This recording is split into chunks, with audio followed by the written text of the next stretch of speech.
Good evening. The new year has brought new violent crime to Jacksonville, with 6 murders in just the first 8 days of the month. As grim as those numbers are, at least police have made arrests in 5 of the 6 killings.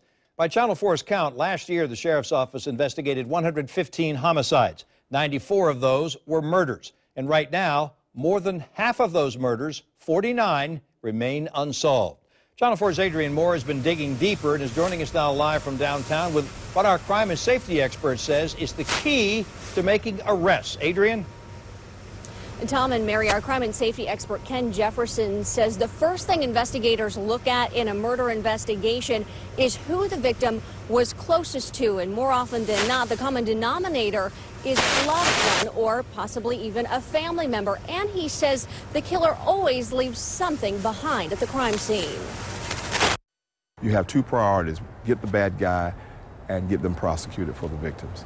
And it's those 2 priorities the Jacksonville Sheriff's Office appears to be excelling at in the new year. With 6 murder cases in the first 8 days of 2014, they've already made arrests in 5. That just goes to show you that there's good police work combined with a passion to want to get the bad guy. Channel 4 crime and safety expert Ken Jefferson says the work of a homicide detective is grueling and time-consuming.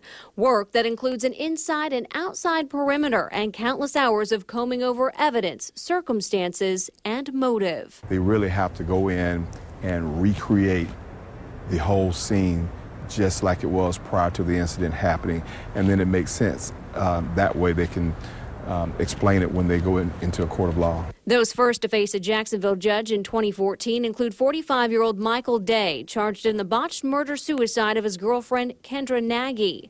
24-year-old Keith Collins Jr. will have his day in court again soon in connection to the double murder of 21-year-old Latricia Johnson and Emmanuel Robinson at the Canterbury Gardens Apartments on the west side on Saturday. I'm disappointed that we've had such a violent start to a new year. Given our history over the past few years, this is nothing surprising. But I'm disappointed. And police say it was disappointment over how barbecue meat was being cut that prompted 35-year-old Alvin Welch to fatally beat 31-year-old Joshua Hines with a baseball bat. They know each other. They may have run into each other maybe 3 to 5 times.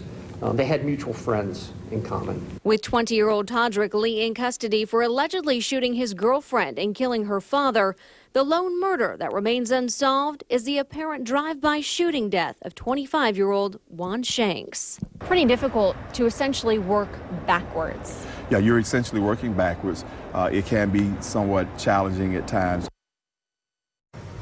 And clearly investigators still looking for suspects involved in that drive-by shooting case involving 25-year-old Juan Shanks. Of course, if you at home have any information that can help homicide detectives solve this 6th murder here in Jacksonville, you're asked to call the Jacksonville Sheriff's Department right away. You can also call Crime Stoppers, that number 866-845-TIPS. Reporting live tonight downtown, Adrian Moore, Channel 4, the local station.